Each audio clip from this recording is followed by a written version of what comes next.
Steven, which 90s New York rapper do you think will show up next on Jets training camp?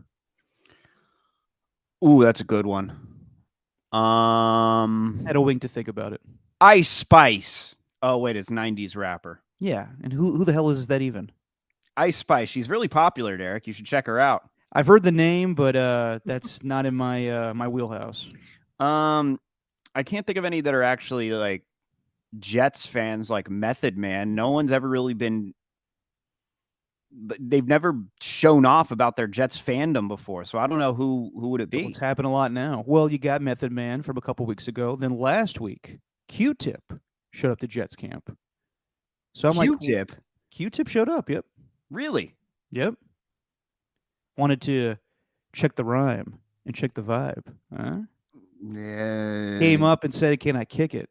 We're like, "Yes, you can." Yeah, wanted to see if him and Aaron Rodgers wanted to hang out later and have some electric relaxation.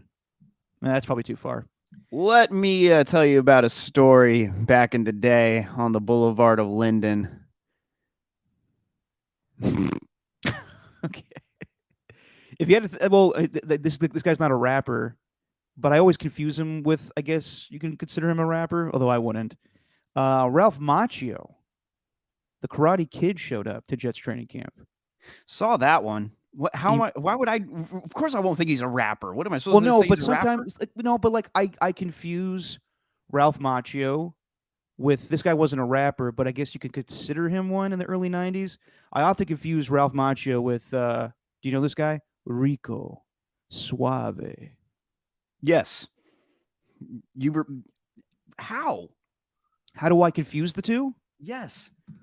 They look similar, and they're 90s stars around the same time. Hang on.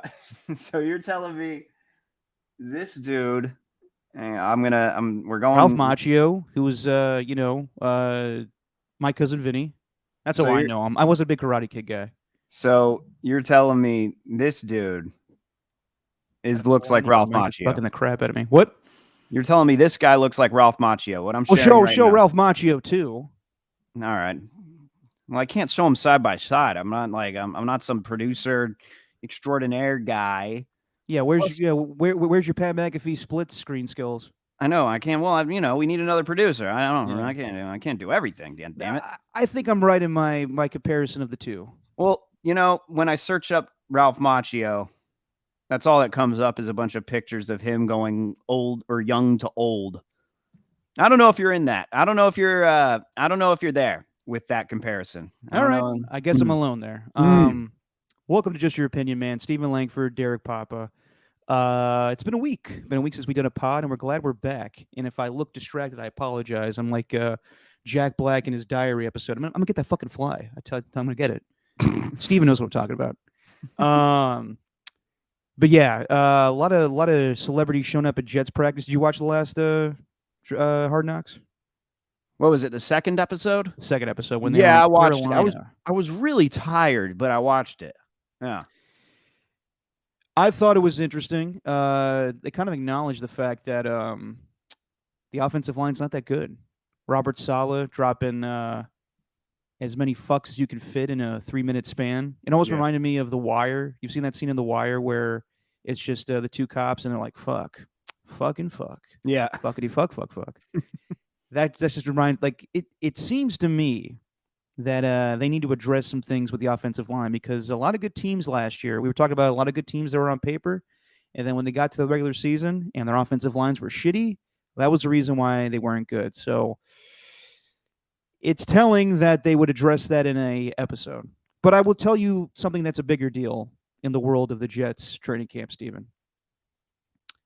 Have you seen in the Q-Tip clip, I don't know if we'll be on Hard Knocks tomorrow, but when Q-Tip shows up, have you seen this clip of Q-Tip showing up to training camp? I didn't know he showed up. Everything that happens with the Jets since they're on Hard Knocks is like a spoiler alert to me. Yeah, a little bit, yeah. I get a notification saying Zach Wilson just did this, blah, blah, blah. I'm like, you're spoiling it. I want to wait till next Tuesday to find out what Zach Wilson did. I don't care what he did this past week. Well, Zach Wilson and the other quarterbacks in the room need to learn about their Leslie Nielsen history, apparently, which it seems to me that Aaron Rodgers is just a fan of coaches that can quote movies. Like Nathaniel Hackett may be a great offensive play caller, not so much with the Broncos, but you'll be indebted to him, or you'll be like just his buddy for the rest of your life if you're able to quote classic comedies. Which I'm kind of the same way. You're the same way. Naked Gun series is amazing. So the young kids should learn those classic quotes. But the thing that I was kind of taken aback by with Nathaniel Hackett is that he sees Q-Tip, and I don't know what his hip hop knowledge is, but the first thing he says to Q-Tip is, "Oh man, I'm a big fan of your work. Vibrant Thing, that's my favorite." Vibrant Thing. Your reaction is accurate, is appropriate. Vibrant Thing. And the whole catalog of Q-Tip with his work, like, yeah, you could single out Q-Tip with his solo work, I guess. But to go Vibrant Thing as your favorite piece of work when it comes to Q-Tip, appalling, I would say. I've never heard his solo stuff. Never heard his solo stuff. I think he has a couple albums. Vibrant Thing was a big single in the 90s. But yeah, I would not single that out as my favorite Q-Tip work. Yeah, it's I would actually I would go actual Q-Tips, and then I would go Vibrant Thing. What, you tell him, hey, I love the work of Q-Tips. I've really kept my ears clean thanks to you. Your music is what introduced me to Q-Tips. Yes. And don't sleep on Q-Tips. They help your ears. They actually could hurt your ears as well, but they're a necessity. I'm terrified of using them. I never want to use it. Because I've heard too many horror stories of sticking the Q-tip in your ear and then damaging an eardrum. Yeah, I've heard that too, but you just gotta leave your ears all crusty and gross. I mean, I try not to. I guess I do get around it. I'm just too scared to, like, damage. Touch a nerve. I don't know. Have you ever thought about going to a doctor? You ever seen those videos of people just going in and they have the camera on your ear and they just dig out all that gold, and it's disgusting as hell? Yeah, I looked it up. I looked it up on Amazon. I tried finding one myself. Oh, getting like a remote that will do that for you? One with like a camera in it, yeah.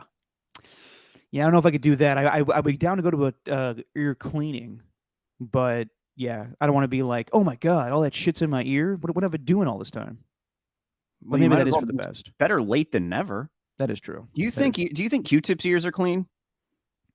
I would assume so. I'm going to assume he has a lifetime supply of Q-Tips just based on his name. I'd hope so. Yeah.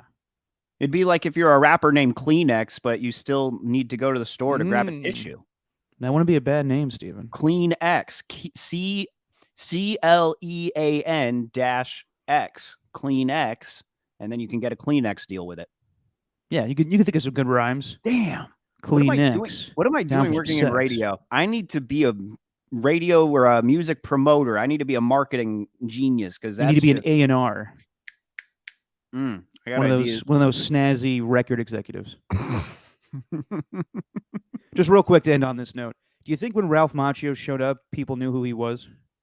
Of course. Well, karate. Everybody loves the Karate Kid. I'm not a Karate Kid guy. I think it resonates with a lot of people, but I do think there are some, I mean, Sauce Gardner didn't know who Jessica Alba was when he sat next to Jessica Alba. Well, that one's ridiculous because she was just famous like what, 15 years ago, less than that? Yeah. It's Jessica Alba. Ralph Macchio is kind of like a one-hit wonder. I do love My Cousin Vinny, but that's all I know him from. Yeah. Cobra Kai is big. Yeah, I'm not into that show. I haven't seen it, so I shouldn't say, but I never was a Karate Kid. I'm not into that show. I'm not into that show, but I haven't seen it. I think that's fair to say. I'm not into it, therefore I'm not watching it. You're not going to give it a chance?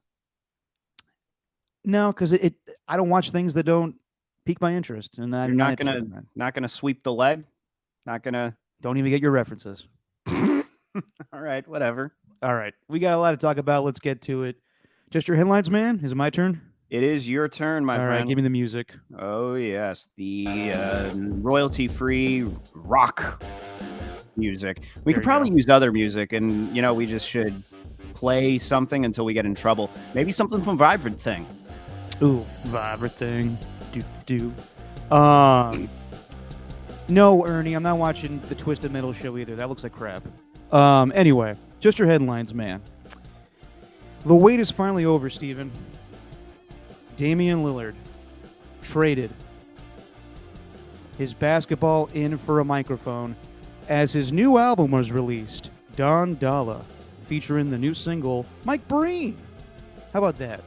Play-by-play voice of the NBA Finals. He's got a song named after him on Damian Lillard's album. Isn't that great? That is great. Yeah. Meanwhile, James Harden is releasing a new album, but he is going to try to look like Rick Ross as much as possible and send as many diss tracks as he can towards Daryl Morey, including talking shit about his plays. Remember when Daryl Morey would write plays? I don't remember that. He wrote a musical. I used to make fun of it all the time. He wrote a musical. Oh Yep. my God, Daryl Morey wrote a musical. I forgot about that. You should know that from the Dan Le Batard show. Yeah. I forgot about that. That was a long time ago. Damn. Wow, he wrote a musical. He did. You like? It was something like, "Do we want to get naked with giants?" They would like play the songs on Le Batard show. They were stupid songs. They were It's terrible. called Small Ball. Small Ball, yeah. Terrible. Absolutely terrible. Moving on here. Pat McAfee officially announced that his show will debut on ESPN September 7th, the day the NFL season returns. McAfee's show will no longer have F-bombs, causing his diehard fans to call it one of the worst decisions he's ever been a part of. Of course, next to the fake snap that he had with the Indianapolis Colts, you remember, where they just went for it on fourth down. They had the punter line up against the center, and they just tried to sneak it in. Remember that? Yeah, well, that's because of Palamalu, as he likes to put it. Excuse me? Wasn't that because of Palamalu? Waterloo? What? As he likes to pronounce it, Palamalu. Don't know what the hell that is. Palamalu. Troy Polamalu. Is that the story with him against the Steelers? No, they were playing the Patriots, and it shows how much of a fan I am of that show that I have no idea what the hell you're talking about. Well, that's just a legendary story before his show got popular. His whole thing about Palamalu coming through the A gap, and then like they were going to do a fake. They were actually going to do a fake snap, I think, or a fake kick, and have him as the quarterback. But then he saw Palamalu in the C gap, I think, and he said, "We're kicking it! We're kicking it!" And then they ended up kicking the football. It was good, and yeah. Fair enough. Finally here, Bradley Cooper is under fire for his new film, Maestro, in which he wears a prosthetic nose to portray Leonard Bernstein, who was Jewish.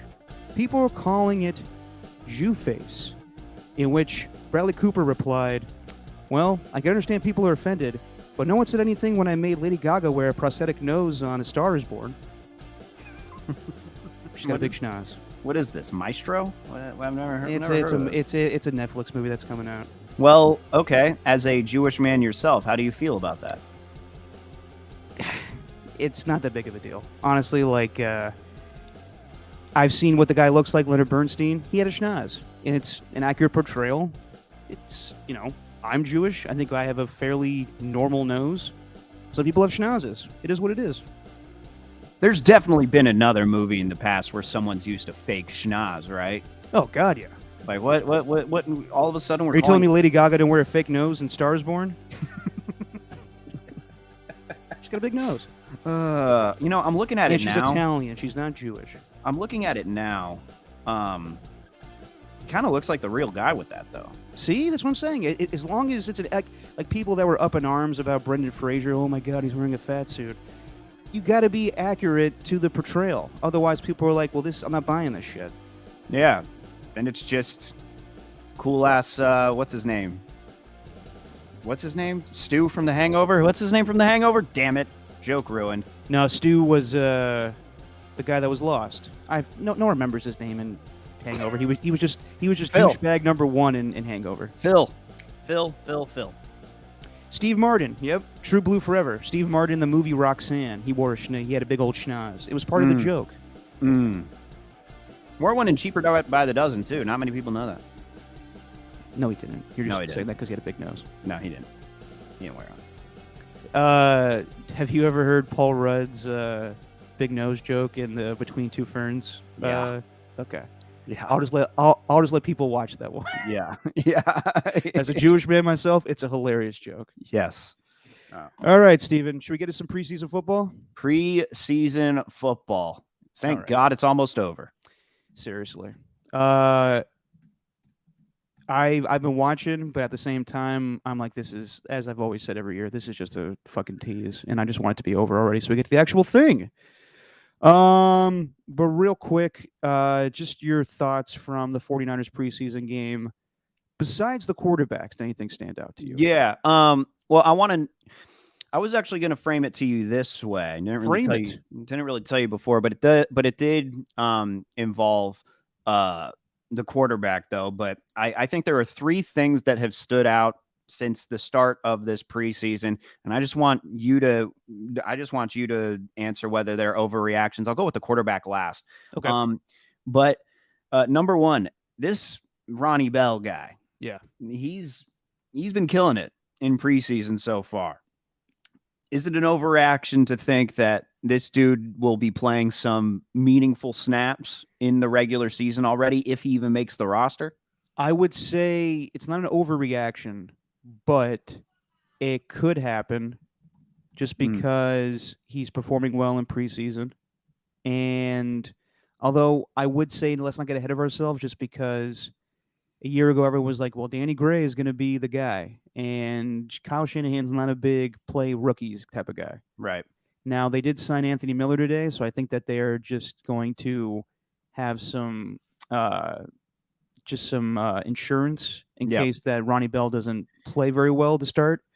But I could see that. He's performed very well, but I wouldn't say he's going to be the third wide receiver right away. That's what's interesting. And they also have Juwan Jennings, who I forget about sometimes. That's what's interested me about that. It's like I think what we've seen from him in preseason, I don't think there's anything that he deserves but praise for what he's done. But he's been getting a lot of targets. Like Ronnie Bell ain't going to be getting 9 targets per game in the regular season. And there have been a couple of miscues that he's had, a couple of drops here and there. Like the reason Juwan Jennings played his way onto the roster as a 7th round pick is because Jennings would take advantage of every opportunity he was given. And the opportunities were straight up on 3rd down, and he would seem to convert it every single time. So that's why he's worked his way as kind of the 3rd wide receiver. I wonder if Ronnie Bell can do the same thing, because we've all been fooled in preseason before. We all have.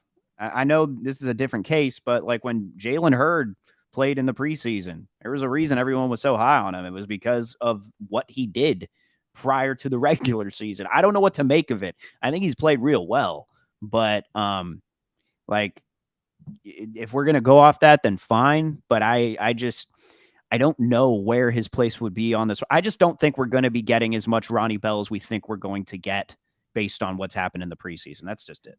No, I agree with you. Like I said, I think Kyle Shanahan is very hesitant to play rookies. So I would say that he may have a role here and there. You may see him be a punt returner or a kick returner with the injury to Danny Gray. I would just hold your horses yet. I think that the signing of Anthony Miller is more telling than what Ronnie Bell's role is going to be. But he's definitely played his way for a roster spot on the team. Definitely.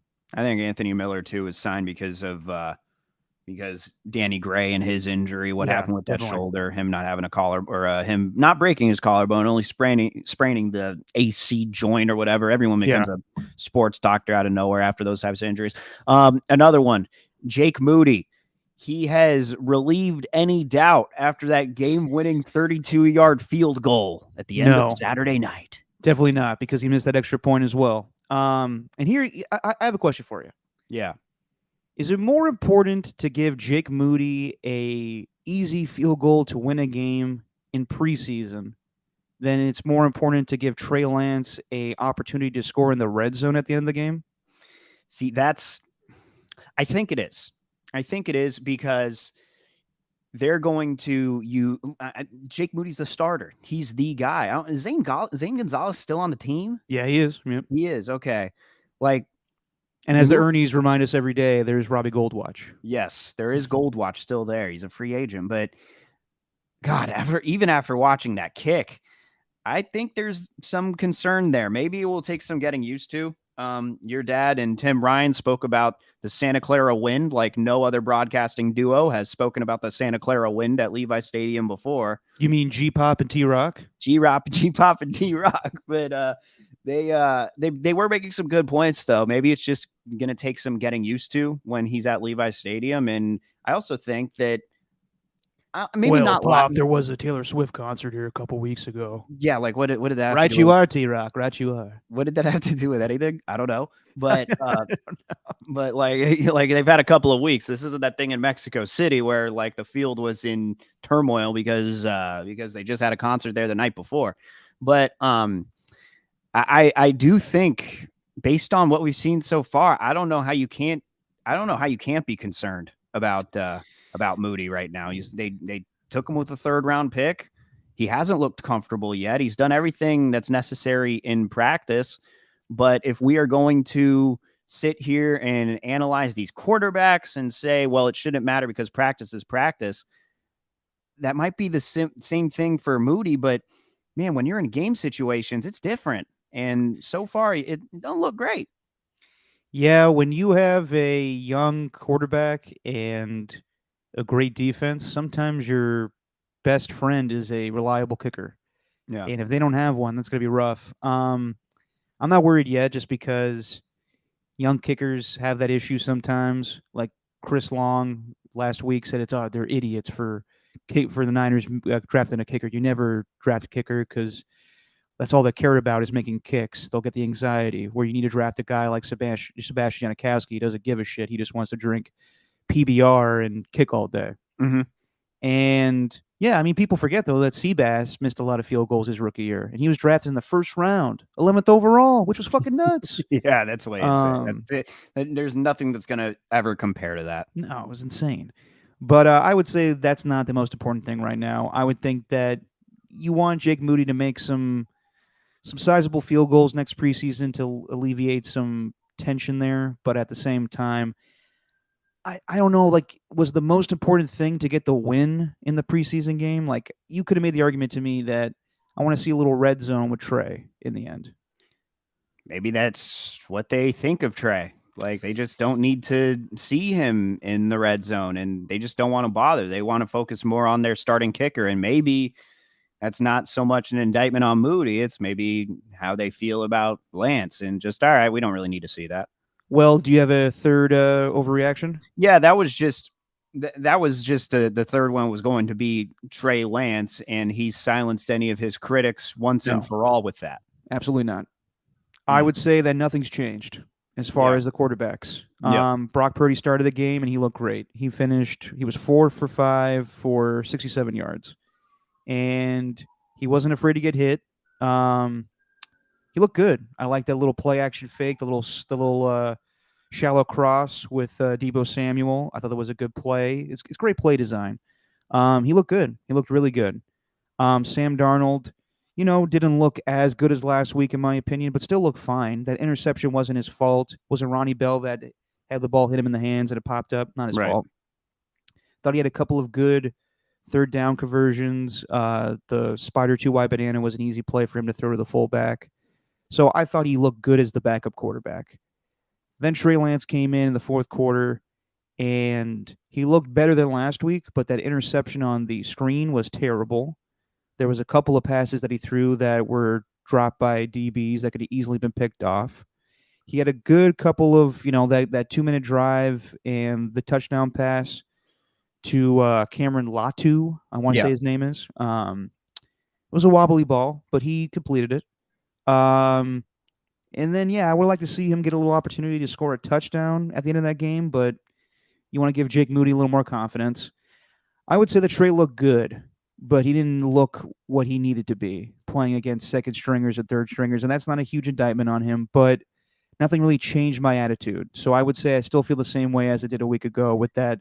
Trey Lance is probably the 3rd string quarterback on this team, and I would even argue that maybe he doesn't even have a spot on this team. Yeah, I don't know about that. I don't know if they're going to just you mean just outright cut him? No. There's no scenario where they do that. I think that they're either going to keep him as the 3rd string quarterback, or they would love to gauge the league and what they think of him And if someone's willing to trade away a 4th-round pick for him, say to Atlanta, that would fit his style of play, or even Minnesota that needs a future quarterback to replace Kirk Cousins, I wouldn't be surprised if a quarterback needy team is like, all right, we'll take a flyer on Trey. And the Niners just cut the cord and they're like, we have our young quarterback and Brock, we're ready to move on. I think my opinion as far as like the bigger picture with him doesn't change. I still think that he needs to play. I don't think the 49ers is a place for him to do it. Like I don't like I don't see where he's going to get that work, because I think Purdy had proven like that he's ready to go. Like it seemed, I was actually kind of shocked with how he played. I thought he seems to be just as confident as he was last year when he started. When he started on this trek to go 8-0 and set records as a rookie. I thought he looked damn good to start. And, it's a solid reminder whenever they actually roll the starters out there for once, like Debo and Ayuk, the quarterback doesn't matter as much. Like, as long as George Kittle and Debo, who looks fantastic, Brandon Ayuk and Christian McCaffrey are the talent around him, and Brock Purdy understands how to run the offense, I think they'll be just fine. And I still don't know with Trey, because the thing that got me was seeing the reaction afterward. It was like, I kept seeing the sentiment, I don't care if it was against 3rd or 4th stringers in the 4th quarter. I don't care. Well, you have to take that into account.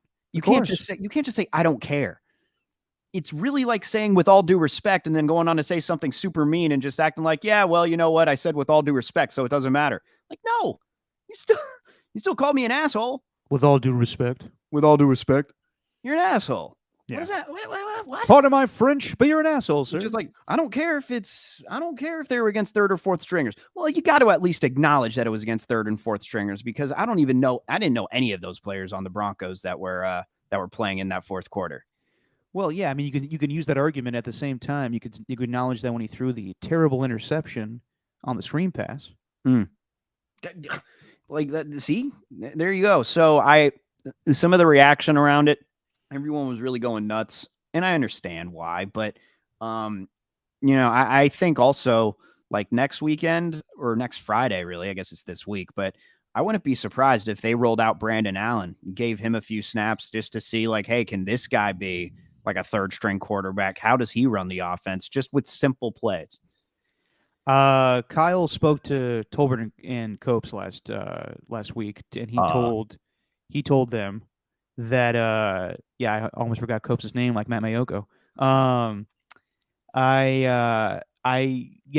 Kyle said that they were thinking about having Brock Purdy start the game, and I think they're going to do it again, where Brock gets a little bit of snaps in the last preseason game.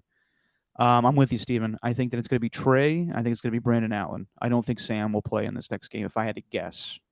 I think it's going to be a mix of those 3 quarterbacks. I think they've seen enough of Sam to get a gauge of what he's going to be.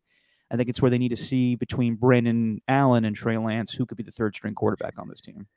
Although I'll say this, though, about Darnold. There was even some talk about him potentially like taking over just with his talent alone. I haven't seen so much in preseason yet. I know it's early, but I haven't seen too much in preseason where it's like he's taken this next step and all of a sudden he's this new evolution of Sam Darnold, like this new version that we've never seen before. I didn't see anything too crazy. I mean, he just looked like a regular quarterback who could move their team downfield a little bit and maybe just needed the starters in with him. He just looks like the typical backup quarterback, and I think he'd be a very nice asset for the team if Brock Purdy goes down. With Lance still unsure because of that interception. Like, I don't know how many chances you'd get to come back in those types of situations. Yeah, I think Sam will be fine as the backup. I'm not ready to call him the starter. Yeah. Some people look at the move that was made in March and automatically say, well, he was always going to be the backup. Right. This was not really. This was more not so much insurance for Brock Purdy. It was more insurance for Trey Lance. It goes back to a year ago where they brought Jimmy back. there's always been moves made where it's clear that this coaching staff does not think that Trey Lance is ready to play, and it's apparent now. So I do think Brandon Allen's going to play a lot on Friday, and I wouldn't be the least bit surprised if they go with Brock, Sam, and Brandon Allen as your third string emergency quarterback, and they try to find a home for Trey. Yeah. I think that would be the best move for him at this point. And so, judging by your reaction, though, Stephen, when people saying, I don't care if it's against second or third stringers, are people thinking that Trey Lance moved or changed the narrative with his performance on Saturday night? I wonder if they did. Well, that's insane. I'm sorry, but he didn't do anything significant to the point where I thought, oh my God, he's overtaken Sam. Just because he had a game-winning drive in the preseason and a fluttering ball for a touchdown pass, which the tight end was wide open for. Right. Now, go back 2 years ago. He threw a touchdown pass to Danny Gray. Or not Danny Gray. He threw one to Trent Sherfield. Then I'm sure he threw one against the Chargers in a preseason game. Then he threw one to Danny Gray a year ago. That was a long 75-yarder. Doesn't mean shit. And we can, I think we're nitpicking a lot of things in the preseason. That's good. That's bad. The reality is just Trey doesn't look comfortable. And I think a lot of people that were banging the table for Trey Lance to be the guy with the 49ers have changed their tune a lot. I don't know if he said this on the radio, but I ran into Devontae Hill today, and he's changed his tune. He thinks that it's Trey doesn't fit this offense. I think a lot of people feel that way. And I wouldn't go the same route as a Michael Lombardi with his quote from last week when his mama picked him up from the crib. He doesn't have the instincts to be a quarterback. That's weird. Yeah. Let me just say that Michael Lombardi, we had him on a lot back in the day with my dad, and I value his opinion on stuff. Sometimes I wonder if he's being a little too hot-takey these days. I thought that comment was a little much. But you that think? Also, well, I think it's a little bit. He apparently has like a whole thing that he says where, there's like a mom test that he has used in things before, so it's not just going for Trey Lance here. I think he's used that phrase in the past, but I'm not ready to say that I think that he's not a quarterback. He could definitely play in this league. He has the talent and the potential. It just needs to be with the right team. He didn't have the instincts since he was in his mama's crib. What kind of analysis is that? It's mud. It's a lot. I heard him defend himself on McAfee, and his whole thing is I've used that phrase before. It's what I say when I don't think people have the instincts to play that position. I think he's wrong in that, but I don't think it was like him trying to be demonstrative or be insulting towards Trey. Yeah. I think that's just how he talks. Maybe, but I don't think that's any sort of, I don't know, just bringing a parent into it, regardless of what you're trying to say. Like, yeah, even no, though I mean, I get it, but it's just saying anything about like any player's mom. I don't like that. Yeah, no, that's fair. That's totally fair. Not a fan of how that played out. Anything else stood out for you in this last one? Not really. T.Y. McGill, good defensive tackle, played well. Yeah. That's about it. I mean, I think we're all focused on the quarterbacks, and I think that everything kind of stayed the same. I think Brock showed why he's the guy. I think Sam showed why he should be the backup, and I think Trey showed that he could play in this league, but I don't think he could play with the 49ers.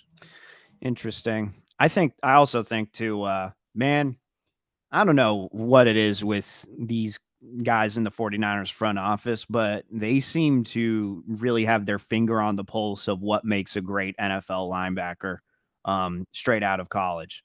Like these guys that they drafted in the seventh round, D. Winters, I think is his name. And I think the other one's Braylon Graham. Is that the other one? I can't remember. But I'm looking at these linebackers that we're playing. I need to make sure that I got the right one, the right name. Jalen Graham, excuse me. Those guys are fast.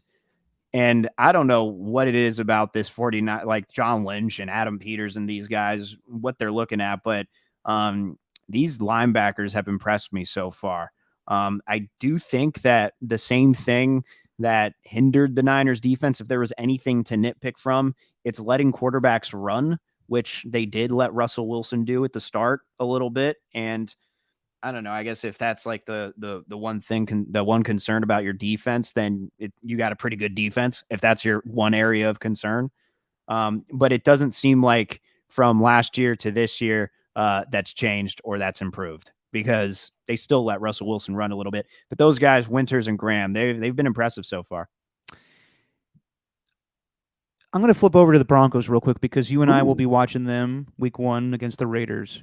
Did it seem like there was a lot of design runs for Russell Wilson, or more so that he didn't find anything downfield and he was just running to get the first down? I'd have to go back and watch it to give you a true answer on it. To be honest with you, I watched the 49ers offense, but like when I was going back and forth, I had family here. It was tough to watch it was tough to watch the game in full, but I was paying attention every single time the offense was on the field. When the defense was on the field, I was like, I mean, I'll pay attention for a series when the starters are out there, but I also know that this defense is going to look vastly different in the regular season compared to the preseason.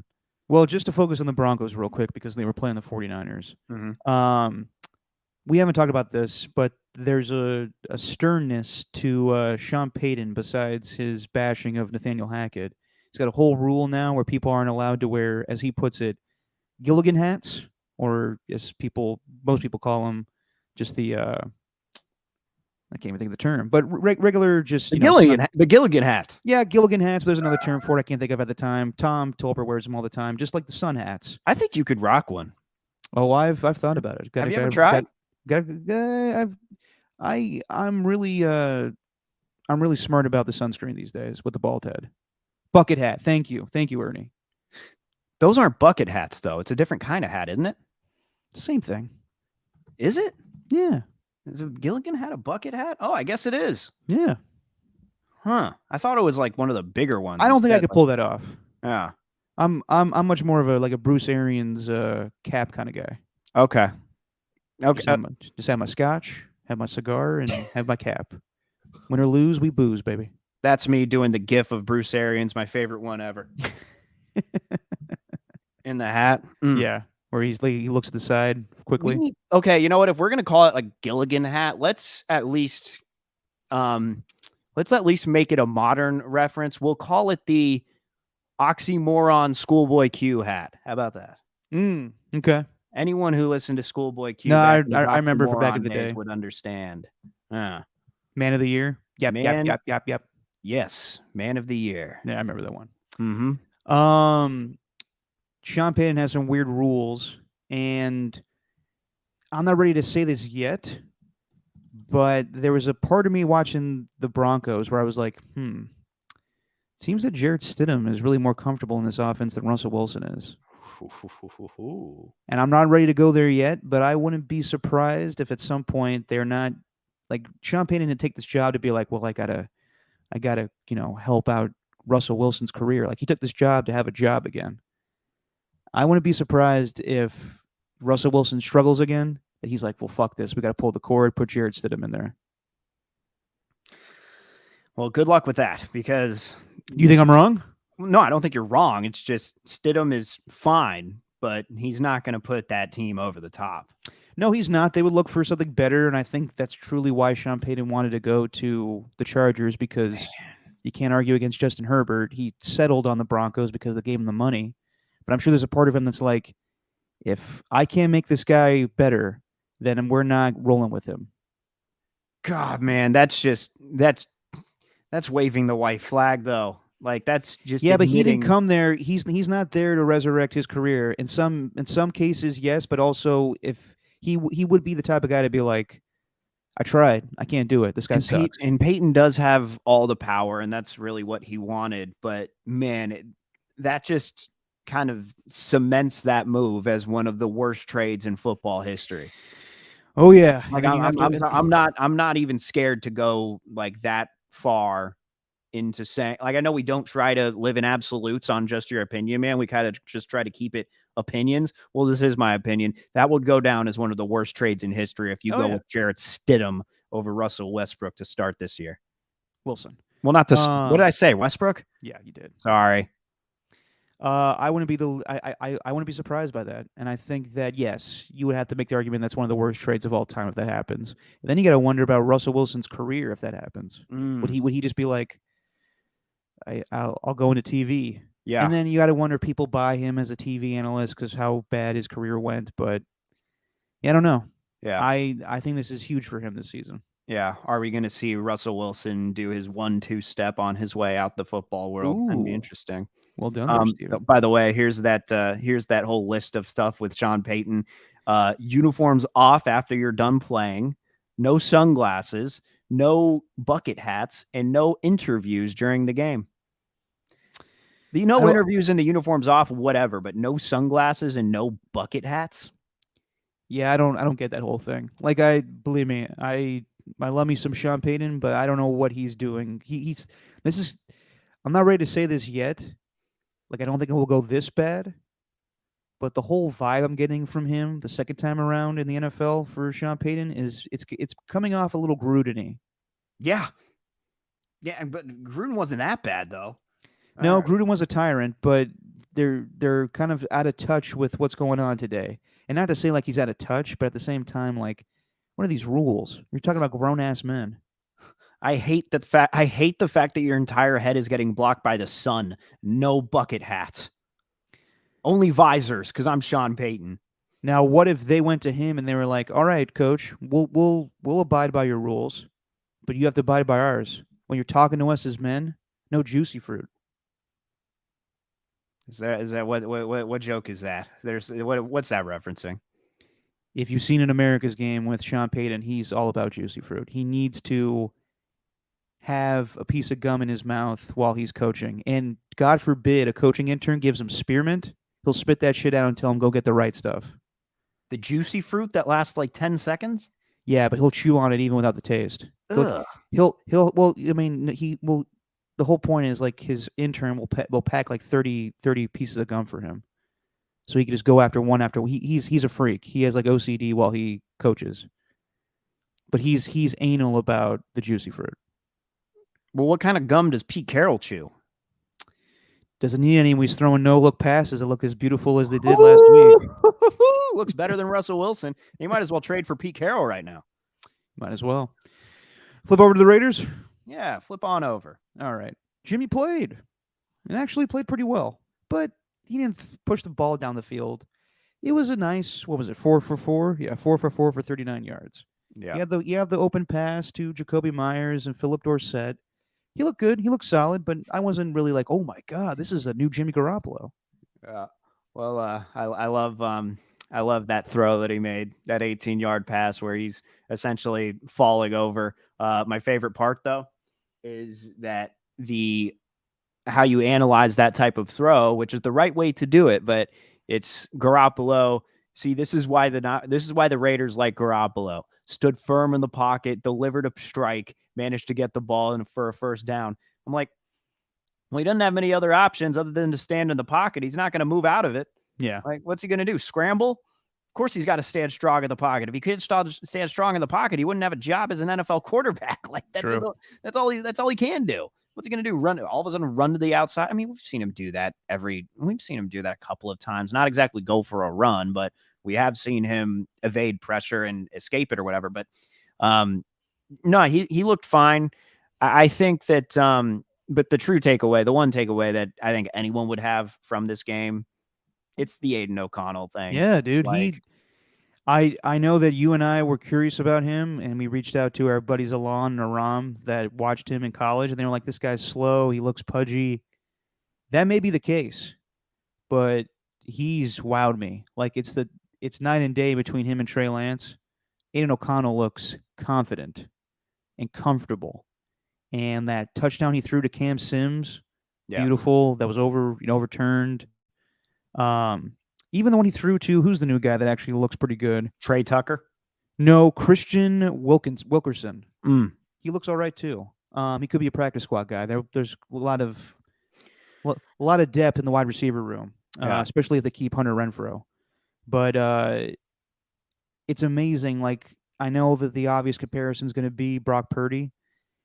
I think, like, remember when Josh McDaniels, like, the whole quote was like, I can make any quarterback a Pro Bowl quarterback, an all-pro quarterback. I can make a high school guy look good. Yeah.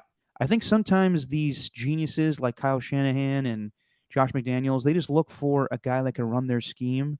It doesn't have to be the prototype of a Patrick Mahomes or a Josh Allen or any of the guys that, are number one picks. Sometimes you find diamond in the roughs. And I think that this guy, I'm not ready to say this yet, but I think it's pretty clear with his performance what he finished with. He was 11 of 18 for 163 yards, 2 touchdowns. Yeah. I think it's pretty clear that he's going to be the backup to Jimmy Garoppolo, and I don't think Brian Hoyer played a bad game. He threw a bad pick six that they got the. Did you watch the game where Sean? Like, all we got in the Bay Area was the Rams broadcast.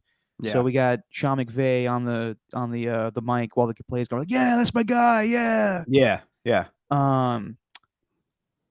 The pick six was bad, but besides all that, I thought Brian Hoyer played fine. But I think at this point you know what you're getting out of him. He's playing in this league for how long now?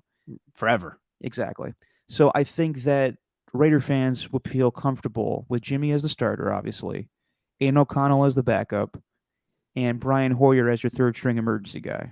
Makes you feel way better about the quarterback room. Like I didn't know what to think going into it. I was taking the word of guys like Alon and Aram, and Did you just combine their names? Alam? I did. Aran. Alam. But also Spadoni. Like, he was talking to me about the guy, the Purdue quarterback. Like, nobody had anything good to say about this dude who looks like Farva from Super Troopers. Looks like Farva, plays like Favre. Hopefully he doesn't handle his money in his post-playing career like Favre. But Team Ramrod. but you're right though. He looks comfortable, but I also have seen where people would be sour on him. Like, there were a couple of plays in there where, like, that opening play, the first play that he was there for Trey Tucker, just terrible throw. I think Tucker just crushed the cornerback. It might not have been Trey Tucker. He's like the only rookie wide receiver. You talking about the one that was deep? I'm talking about the one to the left that was deep. There was a couple of them, but this one like missed badly. Yeah, I mean, he's gonna have rookie moments, but I do like the arm strength. No, the arm's there, but I want him to be more accurate, because there was one rather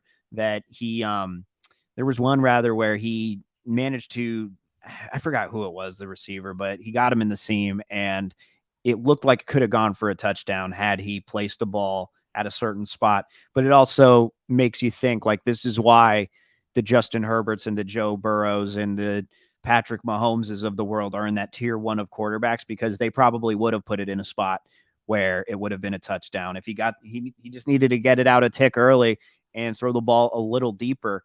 I'm really interested. I'm intrigued by Aiden O'Connell, which is what I didn't think I would be. Another thing too that stood out, I don't know what to make of the defense with this year. The linebackers, I really don't know what we're going to get. Haven't even heard of the two outside linebackers that they have. I only know Divine Diablo. Malcolm Kuntz looked good. I think the edge rushers are going to be looking good this year. If Chandler Jones is as much in shape as they say he is, and Max Crosby is going to do Max Crosby things, it looks like he's dominating through training camp. I only think he's going to get better. I am intrigued with the pass rush as well, if there's anything from the defense, because I don't know what else to make from these other players, like Marcus Epps and oh, good Lord, Trevon Merrick. Apparently Merrick has taken a step up. Denzel Perryman, Dante Wiley. By the way, shout out to everyone. Everyone's in the YouTube chat going nuts. We haven't even like mentioned them too much, but Dante, AJ Crew. I liked how they were having their own Steve Martin debate of what's the best movie he's made. Yeah. Mine's always The Jerk. Watched it the other night. Still great. True Blue Forever. Cheaper by the dozen. Otis Bird, who just joined in. Yeah. What are you shaking your head for? You would say Cheaper by the Dozen. Cheaper by the Dozen is not really the thing with Steve Martin. L.A. Stories, my Steve Martin movie. Never seen it. Oh, fantastic. But I think they actually might have something, and if they can get to the quarterback, I think they can alleviate any of the concern that you might have in that secondary and that linebacker core. I was impressed with David Long. who played for the Rams a year Yeah. ago. I think that he could help along with Marcus Peters. I think they can improve that secondary. I like, Amick Robertson played pretty well last year. Nate Hobbs coming back. I don't know about Robertson. He's just Okay. so he can make the big play. We've seen him do it, but man, we've seen him get burned so much. That's true too. Yeah, but that's going to be any secondary these days. You don't put I think a lot of NFL teams focus on one great corner and you get by with the rest. Same thing with your linebacking core. But I was really impressed with Trey Tucker. I think he looks really good. He's going to be speedy, kind of a slot guy, which they have a lot of on the team. Philip Dorsett. I said Christian Wilkerson already. They got some depth at wide receiver, and I do wonder about Hunter Renfro's future with the team. I think that because he's not played in preseason, that they're going to keep him because he has nothing to prove at this point. He's been an established vet. Just a matter of where they are at the trade deadline. If they think that they're getting more production from other guys that fit his style, that they'll move on from him. Oh, but man, seeing some of these training camp practice videos, though, him just cooking corners with his route running. And that's why I think he's going to be there on the roster, but I don't know about the long-term future. Oh, well, they need to create one with him because he's fantastic. Yeah. But no, I mean, as far as Aiden O'Connell, yeah, dude, I think that he's got something there. And I'm not ready to call him the next great Raiders quarterback, but I think it's interesting that he's taken hold of the offense already and looks pretty good. I just wonder how long it will take before fans are doing the Matt McGloin thing to Jimmy Garoppolo and say, like, we want to start Aiden O'Connell. He looks very much like Matt McGloin. It's the way that his shoulders are kind of squared. I don't know. It's just, he seems very pencil thin in a way. All we need is Aiden O'Connell to do the shrug, the McGloin shrug. It turned from the Jordan shrug to the Kanye shrug to the McGloin shrug. Remember that? I don't actually. You don't remember McGloin just walking off the field and throwing both hands in the air, the McGloin shrug? From which game was he that confident in? I don't remember. It was really early on in Matt McGloin? Yeah, in the McGloin stages. No. I'm not ready to go there yet. All right. There was another thing I was going to add with Aiden O'Connell, but I forget. Oh, he's got to shave the mustache off. Why? Because you're going to be the second string quarterback. You got that peach fuzz on your upper lip. Get rid of that. Why? Because it looks bad. So what? So I don't think it looks good. Maybe he's more comfortable with the mustache. All right, fine. Do whatever makes you feel comfortable then, Aiden. Like, he's playing well. If he shaves his mustache and he doesn't play well, the one thing I'm going to look at is him not shaving the mustache. But I hope he looks at it in the mirror and combs it every day like Farva. Yeah, that's the thing. I always think of him because he looks like him, and I always think when I think of Farva, the one scene I always think of is him butt ass naked getting doused with powdered sugar. Is that sugar? It's delicious. If you could mix like Josh McDaniels and Aiden O'Connell, he would look like Farva. Like, just picture Farva in a. I keep on saying Favre because of something about Mary, but don't you want to have a good life with Brett Favre? Favre. Oh, Mary, I made a mistake, Mary. What the hell's Brett Favre doing here? I want you back, Mary. God, that was the worst athlete cameo in the history of cameos. No, I can think of worse. Like what? Exactly. You can't. Give me some time. You can't. It's not great, but it's not. Oh, you know who was supposed to be Brett Favre? Who? Steve Young. Really? What happened? Steve Young is Mormon. Didn't like the content of the movie. The hair gel scene was a little too much for him.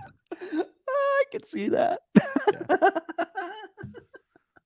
Oh man, he's like I see the ball bag zipped up in the pants. Yeah, guys, I don't know about that one. I don't need to be in this movie where Ben Stiller's nutsack gets zipped up in. We got a bleeder. Break your beads. See, this is what this podcast is. It's just that tweet that came out where they said that guys can just sit around and name old sports players and have a great time. Well, we could sit around and just quote movies all day, and somehow We people got to will find a way understand to it. combine the Immaculate Grid with movie quotes. Oh, that'd be tough. Yeah. Be real tough. But that's Right, what guys Jeff do. Needs. Yeah. Real quick, just something I want to take away from what I've seen so far in the preseason. A year ago, we were talking about how shabbily the play has been for NFL the first couple of weeks offensively. Would you agree? That was like a big talking point last year. All these high flying offenses that we thought were going to be in the NFL all came out slow and sluggish. Shabbily? Did I use that right? I don't know. I've never heard the word. You've heard the word shabbily before. I'm like Kyle Shanahan. I just say and stuff. All right. All those players were really fast and stuff. We got a good team with a lot of good players and stuff, and we like to run the ball and stuff. Okay, I would say that last year a lot of offenses looked slow and stuff. They didn't look fast. Shabbily. Yeah.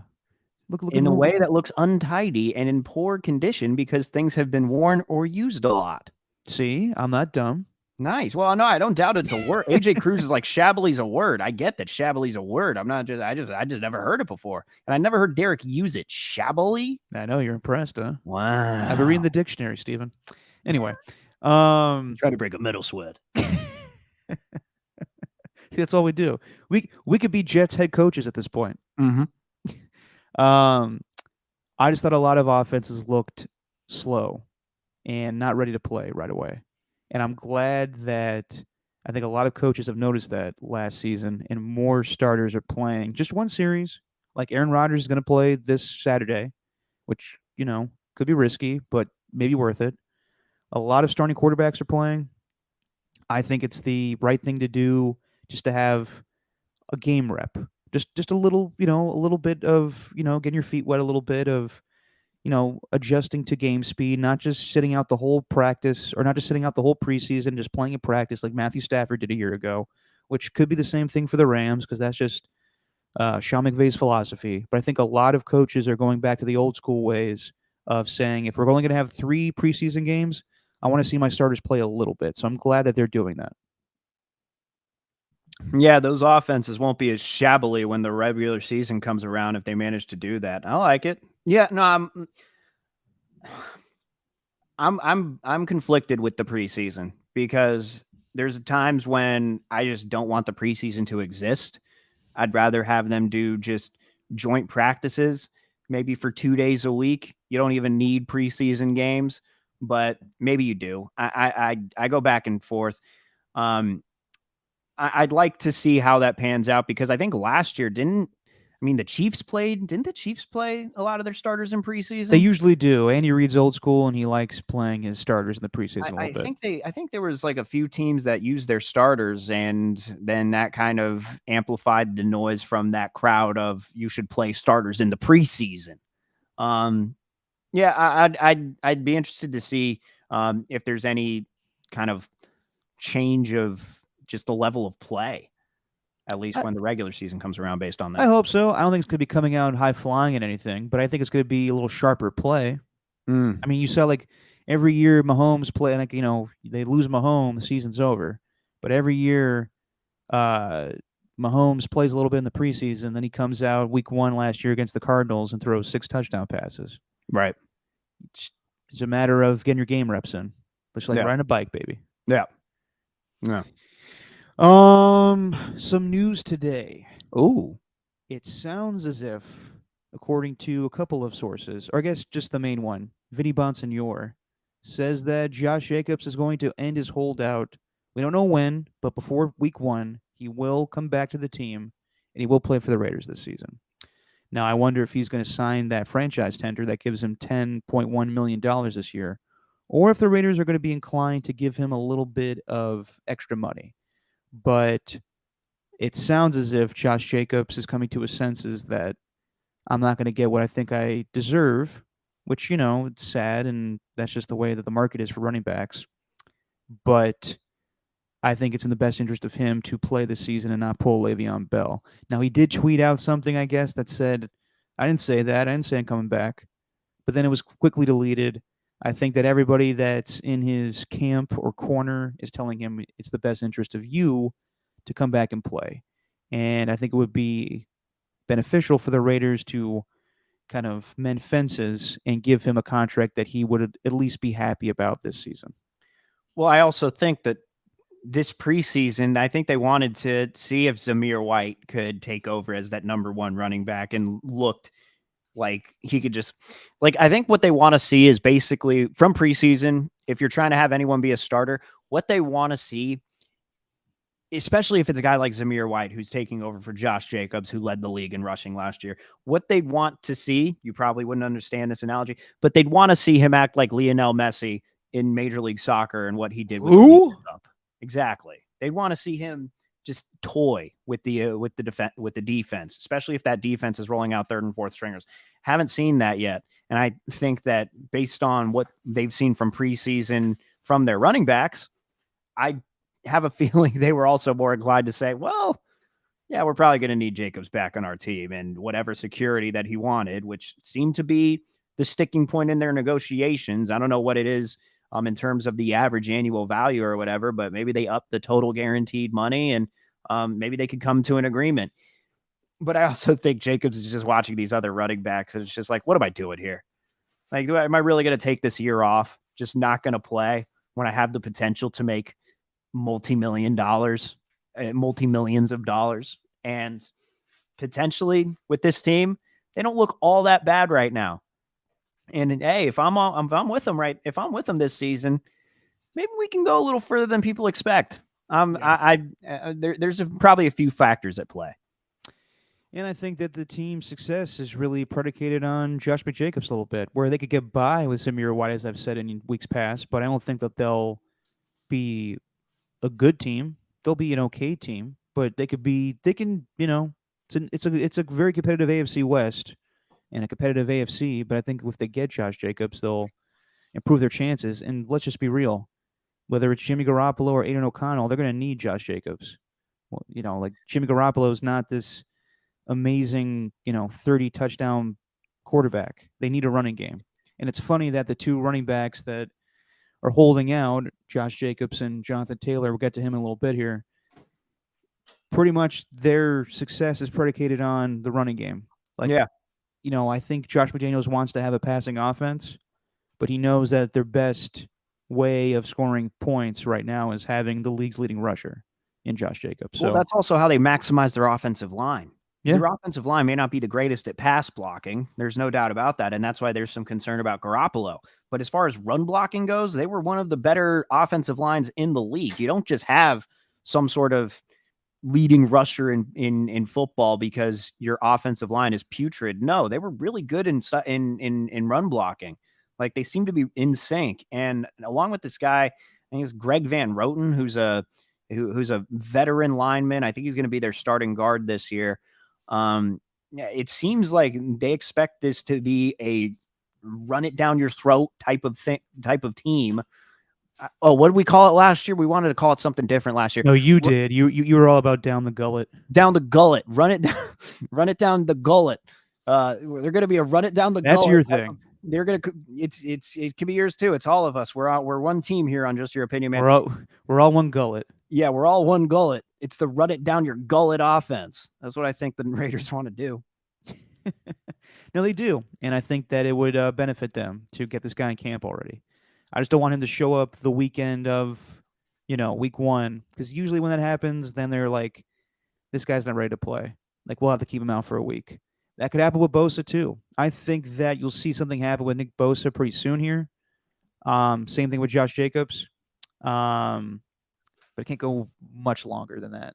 Maybe like Labor Day, the guys need to start coming back to camp. Yeah. Yeah. Do you think that it's going to be done by week one or before week one? I think with Jacobs or Bosa? I think we need it with Bosa. I think they need to get Bosa in there like now. I think that it could happen by next week and they'll be fine.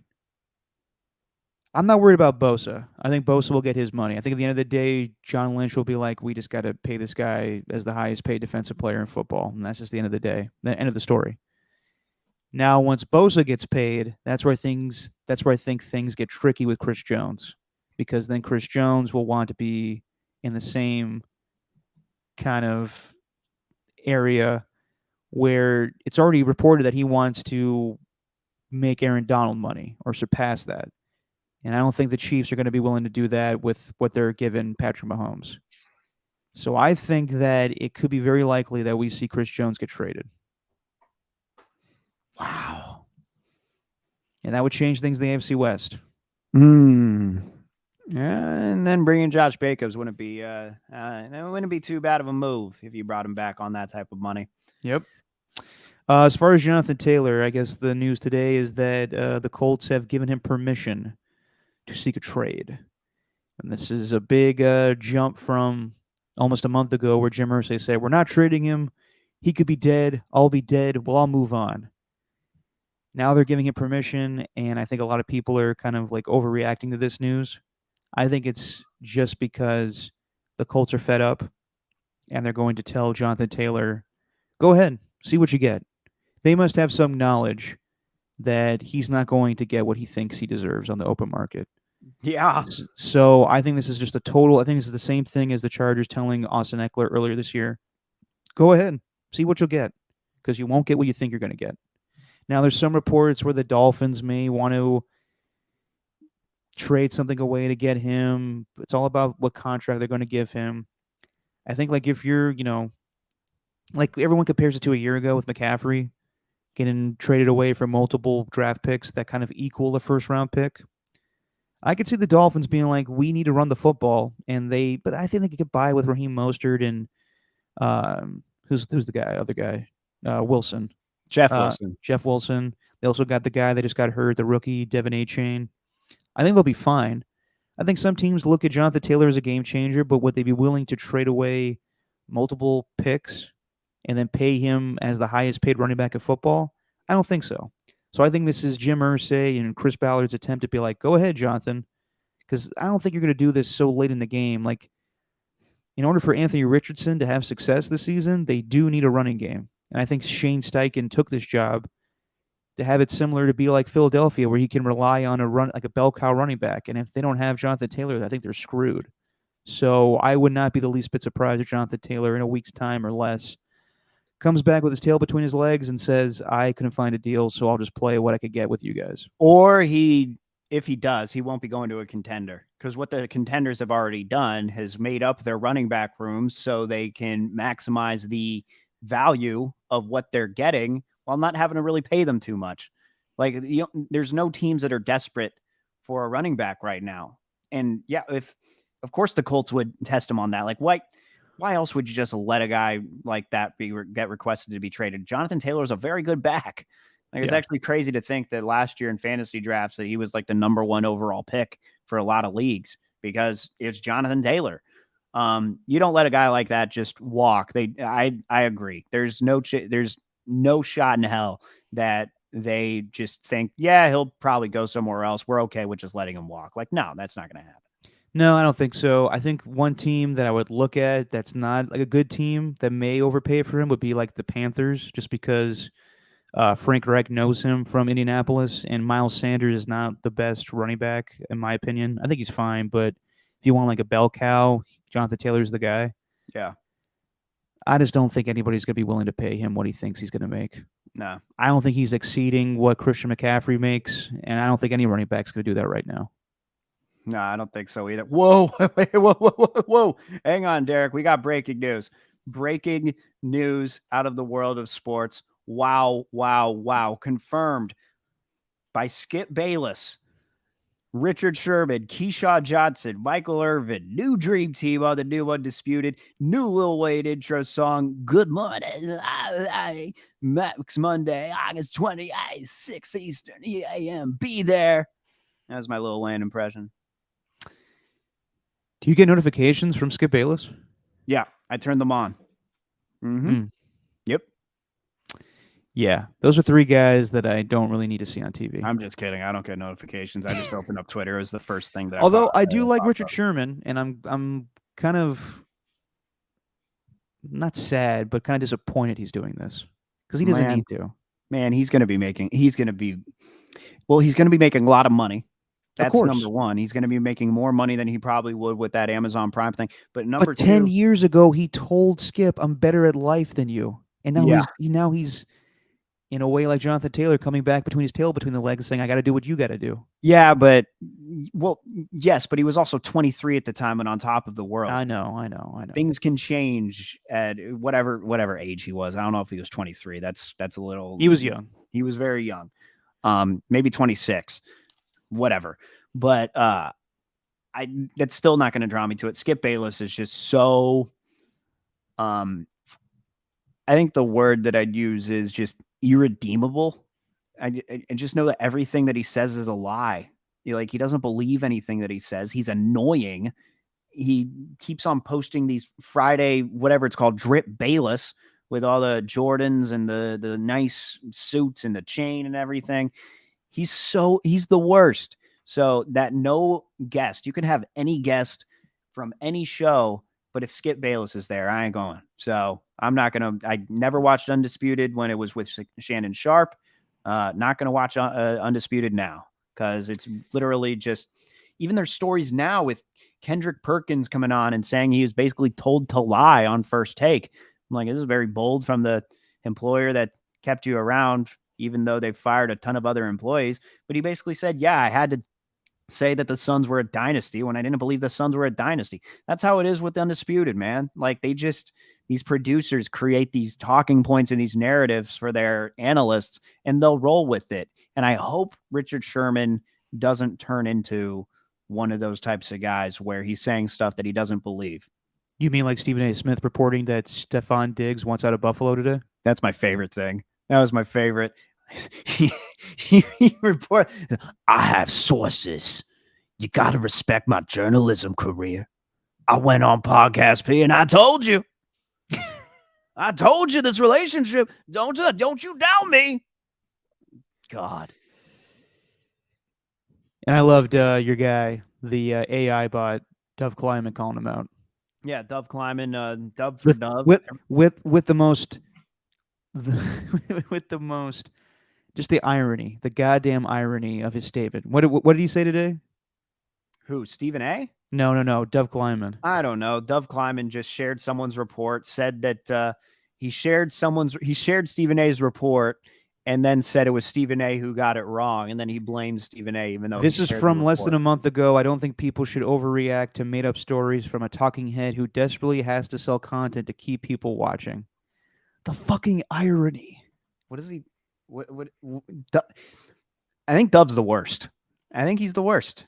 Although he steals people's shit all the time. Well, it's not even stealing. Like he says he has this passion for news and sharing news for people and making sure they get the right information. Well, all the wrong information gets shared from that page. He just doesn't take any blame for it. It's the perfect place to be in, really.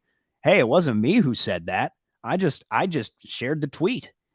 I don't disagree with his statement. I just think that it's throwing stones at a glass house. I agree. I also love how Stephen A went on that Podcast P show as if there was going to be some like a group of women hanging around. Did you see that outfit that he was wearing? It was like all white suit. He's got like the pink sunglasses. It looked like he was going to be going to, I don't know, a Magic City in Atlanta. I'm trying to get with Mariah Mills. Because I don't know if you know this, but she's a porn star. And my lower extremities, they strong. Anyway. NFC East. Oh, yeah.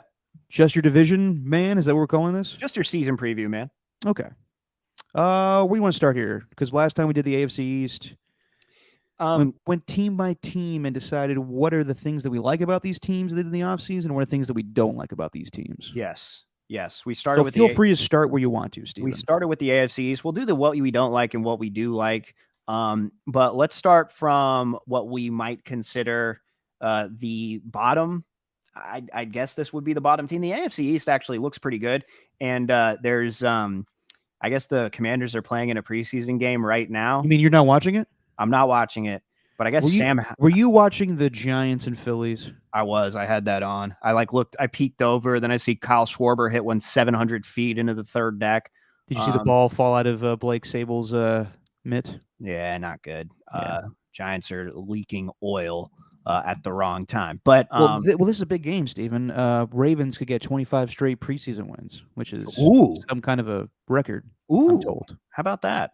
Well, in the first half, Sam Howell went 19 of 25, 188 yards, 2 passing touchdowns, 123 QB rating. And the guy who covers the Warriors for, I think it's the Chronicle, CJ Holmes. Apparently he's at the game and says that Sam Howell's the real deal. So I'll take CJ Holmes's word for it. Okay. Because that was going to be what I didn't like about the Commanders. The uncertainty around Sam Howell and that wide receiver core, which I feel like is one of they're one of those teams that's going to be talked about when they say, no one talks about the Commanders wide receiver core enough with McLaurin and Jahan Dotson and Curtis Samuel. And I thought that starting Sam Howell was kind of a mistake, but I also don't know enough about Sam Howell. If I had to pick anything I didn't like from the Commanders this year, it would be that Sam Howell's the starting quarterback and the uncertainty around it. But seems like he's at least dominated preseason in a first half game against the Ravens, who clearly want to win. I would agree with you. That's the one thing that I'm concerned about. I do like the receiving core with Trey McLaurin and Jahan Dotson and Curtis Samuel. Is he still on the Commanders? Yep. Yeah. Okay. I think they have a good receiving core. I think they have good pass rushers and Chase Young and Montez Sweat, Deron Payne. Who's the other guy? Jonathan Allen. Yeah. They got a great defensive line, but they haven't won since. Well, they had a losing season, but they won the division where they went 7-9, which was Ron Rivera's first season, the 2020 season with Alex Smith. But they haven't really. I don't think they had a winning season with Ron Rivera as head coach. Yeah. The biggest thing that I liked about the offseason for the Commanders or Commies is they got new ownership. So you won't have Daniel Snyder bringing the bullshit there. You got Josh Harris. So things may change there. They look like they have a lot of talent, but also I could see them just not competing in that NFC East that's so strong right now with the 3 other teams that were playoff teams a year ago. There's already internal conflict between Ron Rivera and Eric Bieniemy, I guess, where Bieniemy is supposedly being too harsh. I didn't think that needed to be brought up whatsoever. But that also may just be Ron Rivera thinking that someone's trying to take his job. Although I think Ron Rivera was 100% on board with Bieniemy being his offensive play caller. And I think it's also bullshit that Bieniemy has to go to Washington to prove himself. Yeah. Because Andy Reid takes all the credit in Kansas City. Regardless, if they struggle, I could see them trading away pieces here or there. I could see them trading away Chase Young or Montez Sweat because they're in their final years of contracts. So I could see them being like a 7-10 team. I could see them being like a sneaky NFC playoff team, or I could see them being one of the worst teams of football. It's all on the table. There's a tough team to read. Yeah, there's not a lot. Like when I was looking it over and thinking what I like about the team, there's not a lot to like. Yeah. Besides that wide receiver core and the defensive line, they're great, but they haven't been the same since 2020. Like 2020, it felt like with Chase Young's rookie year, that was their peak, really. I think they were one of the league leaders in sacks at the time, but follow it at 2021 and last year they had 44, which was tied with the 49ers, which isn't bad. But I also remember the 49ers underwhelmed as far as their total sack numbers, especially when you had the guy that led the league in that category. So 44 is not it's not a number that they're aiming for. And unless they just turn into, I don't know, that 2020 defensive line where I remember, man, that there was a 2020 game where I think every single lineman was involved in a Chase Young fumble return for a touchdown. 49er game. Yeah. And I remember watching that thinking, damn, this could be legit for years to come. But Obviously, they've been hit with injuries and whatnot. I don't think they're going to do much this season overall. But again, it could depend on Sam Howell too, and just overall how he plays. How he plays. Mm-hmm. By the way, Terry McLaurin, I guess, while this game is going on, got hurt, Oh. had an X-ray on his toe, but it seems to be fine. Mm. So, yeah, I would say they're going to be towards the bottom of the division again. Yeah, I don't see them doing much. Any other team? Well, what's the next team you want to go to, Steven? Let's go to the Giants. All right. Thing that I like most about this team is they traded for Darren Waller. Yeah. I think that they needed a true tight end, even though they got by with a lot of mediocre, no-name wide receivers from a year ago. I think like not Cody Bellinger, he plays for the Dodgers, or he did. He's on the Cubs now? Yeah. There's some Bellinger. There's some guy on the Giants that was like their tight end a year ago. Right. I forget, like number 18 that was their wide receiver a year ago. They upgraded. They got Darren Waller. He's wearing number 12. It's weird, but I think that he'll be the go-to guy on that offense as far as a pass-catching receiver. Yeah. Do you agree? Is that the best thing you liked for them this offseason? No. I actually think that's the one thing I don't like. Ooh. I love the trade for Waller. Don't get me wrong. I agree with that. But I don't think that I don't trust his body enough to him being the go-to guy. Okay. Like for That's him, fair. like toward the end of the season, what I wrote down as far as what I didn't like was that wide receiver core.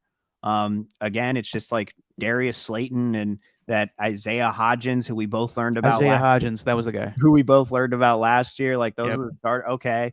Fine. But that and Sterling Shepard, Otis Bird, you're right. Sterling Shepard, I guess, will be back. They picked up Paris Campbell. But those names don't really do much for me. You're going to need Darren Waller to be the number one guy. What about that guy they drafted? Who? 2 years ago. They traded away Kadarius Toney and picked up number 17. You know what I'm talking about? I don't. Well, they drafted Jalen Hyatt this season, but there's another guy. I'll find it. Someone in the chat will tell us. Who was their wide receiver from a year ago? I'll find out. Well, I still don't like the core. Yeah, and that's fair. If Darren Waller's your number one guy, then there's already a lot of wear and tear on his body. I don't care that he's kind of just made a name for himself these past 4 years. He was a veteran when he first broke out in 2019. And he ain't getting any younger. So I don't know if I like that, if he's going to be their go-to guy. Maybe they don't need him to be. Now, as far as what I do like, you actually mentioned Jalen Hyatt. Overall, by all accounts, that draft class was masterful by the Giants here. And a lot of them are going to be starters. They got a cornerback, Deontay Banks. Their center, John Michael Schmitz, has been turning heads. I guess he's from Minnesota. So you get a lineman from Minnesota. You know those boys are going to be tough. Then Eric Gray is a running back. I think he could be the backup to Saquon Barkley. Apparently these guys are playing real well this preseason. They were given like A+ across the draft grade board from all publications. So, and by looking it up, I think they're going to be a pretty damn good rookie class when it's all said and done. So I like that. And, Daniel Jones. Looks like he's beefed up a little bit, and he hasn't played too poorly since that one practice where I overreacted to at the beginning of the season. So I like a lot of it, but I think that I think their draft class is what I like most. Wendell Robinson, that was the guy I was thinking of from a year ago, who was drafted or taken from Kentucky in the second round. I'm with you, Steven. The biggest thing that I would say, though, is just Daniel Jones. He had a good season a year ago, but it wasn't, what did he throw, 18 touchdown passes? Can this guy be like a real guy? Can this guy be the replacement for Eli Manning? And when you're competing in a division that I think that has better quarterbacks and Jalen Hurts and Dak Prescott, just, can he take the next level of what Brian Daboll wants from him? Can he be like a Josh Allen type? I don't think it's there, but it could be. Yeah. I also think their defense has been, I think Bobby Okereke was a nice addition to their defense. They signed him from the Colts through free agency this offseason. Yep. So I think that's a nice addition there. I think their secondary is just fine. They could be a good team. This NFC East is stacked, though. Yeah, no, it really is. AJ Cruz, we'll see you later, man. Thanks for joining us. Thank you, AJ Cruz. I love that. He just says goodbye in the chat, and we do. That's what we do on the pod. We say goodbye. Yeah, You no, know? no Irish goodbyes in this podcast. Not at all. Not unless Guru joins us. Shout out to Oh our yeah.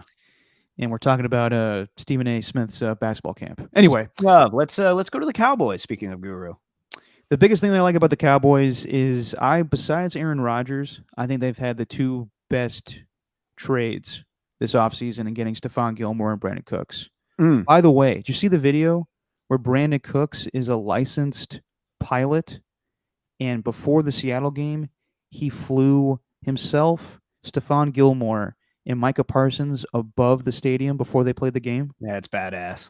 It's badass. It's also incredibly scary. Why? Like, you never think of the worst, but a part of you is like, Jesus Christ, right before a game? And that's like 3 of your best players in one plane. Yeah, I know. Yeah, I get it, but they're grown men. They can do what they want to do. Yeah, I mean that's totally right. But at the same time, if I was Jerry Jones, I'd be like, all right, guys, I'll fly you on my own private jet. Let's not do this, okay? Oh God. I'm the same way though. I my number one thing was adding Stephon Gilmore to that secondary, which is going to be really strong. We know about Micah Parsons and that defensive line, and it looks like Micah Parsons has just been wrecking training camp so far and these joint practices. So I think they're set up for a really nice year. They still got Leighton and Van Der Esch as the middle linebacker. Then their offense. I mean, what's more to say? I mean, Tony Pollard, love Tony Pollard, and that wide receiver core. Although I'll just go straight to what I don't like. It's a random one, but they drafted a tight end in the 4th round last year, and he essentially became a replacement. But I think just letting Dalton Schultz walk. I think he's on the Houston Texans now. He is, yep. Just a 1-year deal, but felt like Schultz really kind of came into his own these past couple of years. I don't know. Maybe I'm searching. Not Jordan Schultz. We're talking about. Well, also Jordan Schultz. People are looking at him as actually credible now instead of before. I can tell you that Ian Rappaport and Adam Schefter do not. But yeah, yeah. No, I think Dalton Schultz though. I thought he was a pretty solid piece to that offense. I don't like the fact that he just let him walk in free agency after his rookie contract was up. Well, he thought he was getting a lot more money, and then he realized that he wasn't, so he went to another Texas team. Yeah. Got paid like $9 million. Yeah, nothing much. So they're gonna have this Jake Ferguson guy take over. I don't think it's gonna be as seamless. You're gonna have to rely on those receivers and Tony Pollard. Yeah, I would say I don't only like their depth at running back. They got Ronald Jones and Malik Davis, and who's the new guy? Deshaun Vaughn or Deuce Vaughn. Deuce Vaughn. Still thinking that Derrick Henry may be a part of that running back room. We'll see. But the biggest question mark I had for them is just simply Dak Prescott.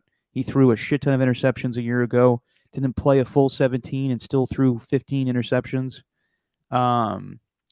Just got to cut down the turnovers, and can he go to the next level of being an elite quarterback? I think he's been a good quarterback.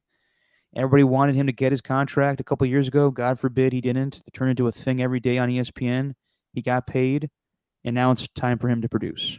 There's some guy named Rico Dowdle who's going to be the backup running back to Pollard. Did you say Rico Suave? No, I said Rico Dowdle. Oh, okay. Dowdle, a lot less cool than Suave. Rico. Whatever. What was it? Dowdle? Dodle? D-O-W-D-L-E. Yeah, try. Yeah, try to say that Suave. Just Rico Dodle. Don't work. Doesn't. And also they moving on from Kellen Moore, and Mike McCarthy's going to be the play caller, and we'll see if he still got that mojo that he loves so much from the Austin Powers movies. Love that. Also, they got one of their draft picks was a Bay Area guy from San Jose State. He's a lineman. What's his name? Viliami Fehoko. Ooh, nice pronunciation, if it's correct. Yeah, Viliami Fehoko. Like it.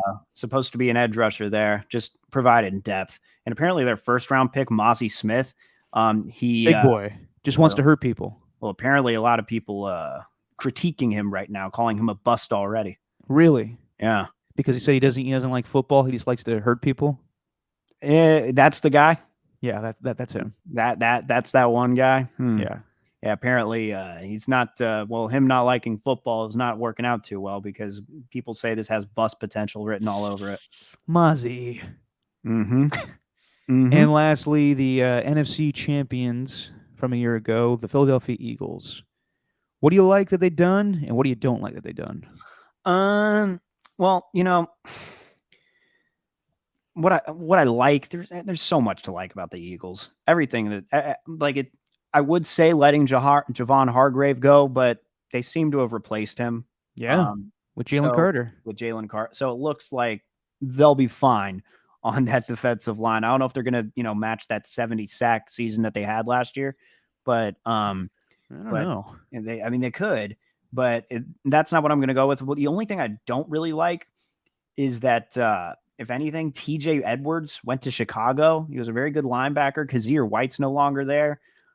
They're going in with this new linebacking core, which I do not know how it's going to fare. I'm nitpicking here, completely nitpicking.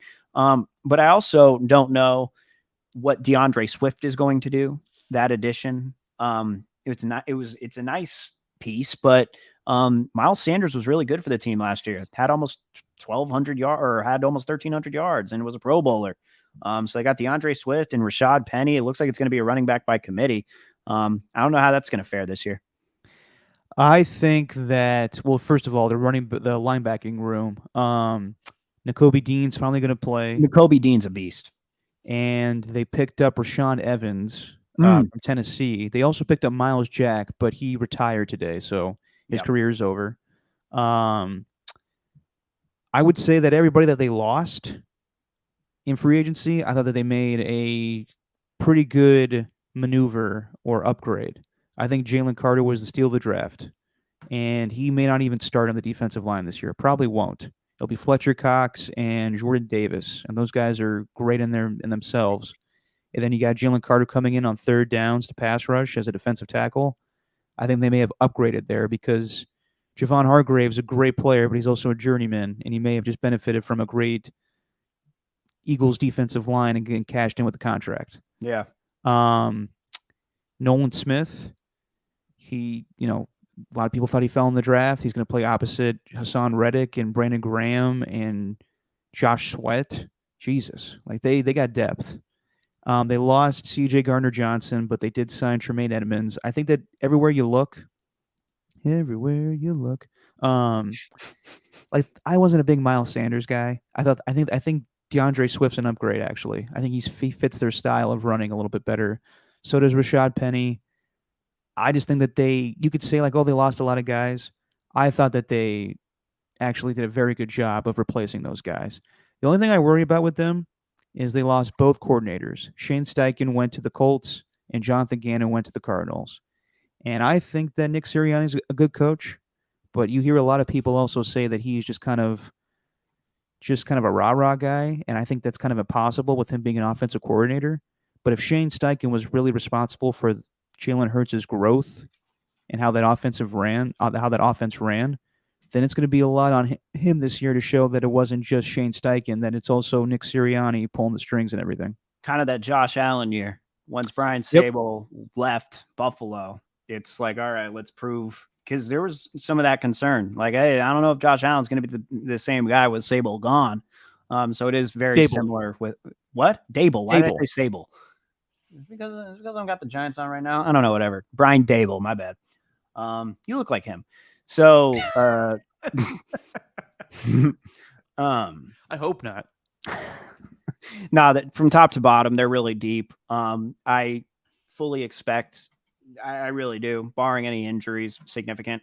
I fully expect the Niners and the Eagles to be back in the NFC Championship this year. I don't see much of a competition anywhere else unless there's like an upset in the playoffs or, again, barring injury, whatever. Dallas could be, but I don't see Dallas as a true playoff threat just yet, making it all the way to the NFC Championship. Being a playoff threat or being an NFC champion threat? NFC champion threat. Okay, all right. Well, we'll see. I think that they're kind of close. I think if I had to pick 3 teams in the NFC, it would be the Eagles, Niners, and Cowboys at this point. Yeah. I don't see how you could pick anyone else. Some people like the Lions. I'm not there yet. We'll do that next time, but Mm. or a couple episodes, but definitely not as strong as the AFC. It's different conference. Yep. You want to do a little pop culture catch up before we say goodbye? Pop culture catch up. Well, what do you got? Because I really haven't caught up on much pop culture. The show Winning Time has been incredible this second season. Great episode last night. They started to go into. Have you watched it all? You kept up? Not the second episode yet, nor the third. Okay. Is there a third? There's a third. Came out last night. They're going into Larry Bird's story a little bit. And apparently, Jeff Pearlman's been tweeting about this nonstop. Who was the author of the original book, Showtime? The show is in major crisis that it will not be picked up for a third season because people aren't watching it, which is baffling to me. Mainly because of the writer's strike, that it's not getting good promotion. But some people think like it's a niche audience too for the show. Like, I don't think so, because sports take up a big, large population of how we consume things. So when you have something like this that shows, it's not a documentary, but it's a retelling of something that happened in history with a sports team, I'm surprised people don't want to watch it. I'm not. Really? Yeah, like HBO is more about their original content. Like, like Succession, not knowing who's going to take over the family business. Anything with The Wire, The Sopranos, all of it was, original. Whereas the Lakers and Celtics, well, we know what's going to happen. Like, we know the ending here. It's just, hey, Magic Johnson had way more sex than we thought to believe. Yeah, but I've always been interested in like we talked about it before, but like I would love to see like an HBO miniseries on the Raiders. Or I love this. Like, I love retellings of things, not like a documentary style, but having actors play the roles and have it, like people criticize the Jerry West portrayal, but I think it's fun. I think the whole thing's fun, and I want to see more of this stuff. I just don't think that for whatever reason, it's not grasping a bigger audience.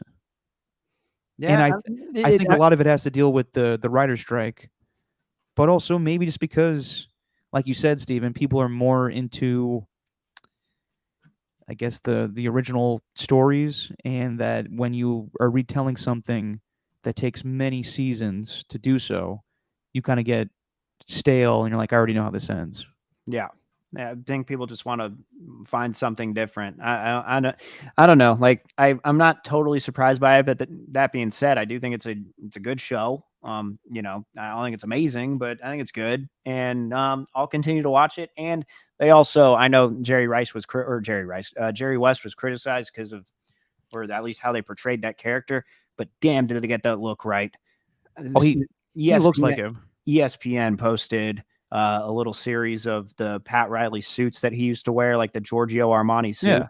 And they had Jerry West sitting in the background. And my God, did they cast that right with Jason Clarke? He's perfect for it.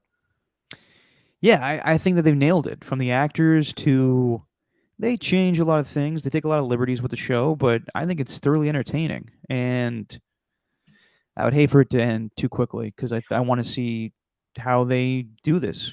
It's only in its second season. They got a lot more to tell. Obviously, it's going to end with Magic getting AIDS, but I think that I would love to see how they do that. Yeah, no, I think so. But also, there's probably a little Laker fatigue too.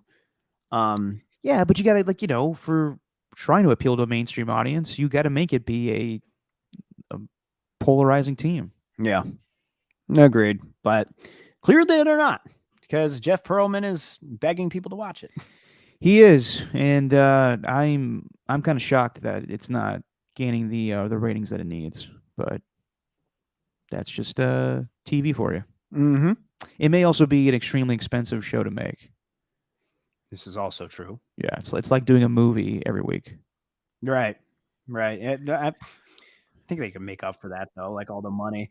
Apparently, there's this really awkward handshake that happened in the Commanders thing. I know where I'm just veering away from this. No, that's But fine. Veer away. I just got like a bunch of notifications on it that popped up on my Twitter, and I just had to look it up. But Between who? Joe Buck and with Josh Harris, the new Commanders owner, because the game's on ESPN Monday Night Football tonight. I guess this is what's stealing the headlines here. All right, let's see. It's preseason, but we still like to win. Yeah, I mean, you're no stranger. You're no stranger to professional sports. Oh, no. Oh, man, that's not going to be good for the Troy Aikman's just laughing in the corner. Oh, man, that's not going to be good for the listening audience. Apologize. Yeah, Joe Buck's making a point, just having his hand out, and Josh Harris goes for the handshake. Yep, and he immediately puts his hands in his pants because he knows what he did. That is so awkward. Oh, man. All right, Steven. Yeah. Anything else? No, isn't it? I don't know. With baseball, looks like the Giants are reeling. Kyle Harrison making his debut tomorrow. You excited? Yeah, I'm excited for that. Think it's a appropriately timed PR move. Why is that? Because the team's struggling a little bit. Gabe Kapler suspended.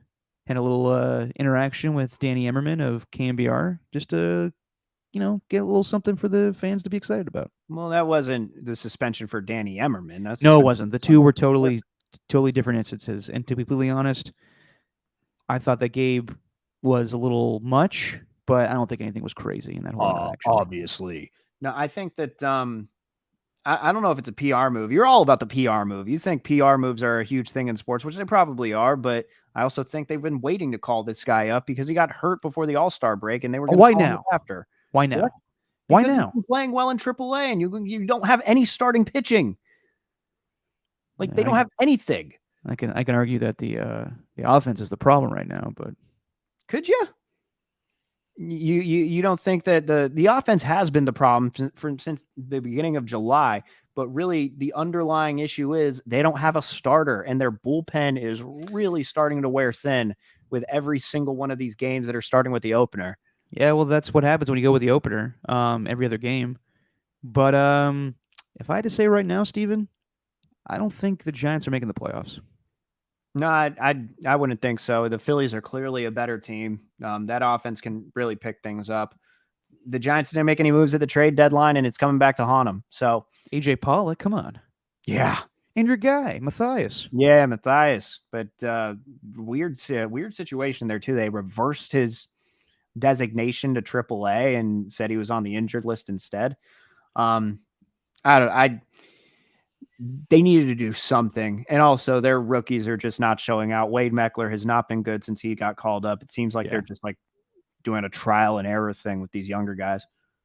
They are. They're trying to show everybody like this is the talent we got. And we're kind of having trying to win, but also an evaluation season, kind of like the Raiders.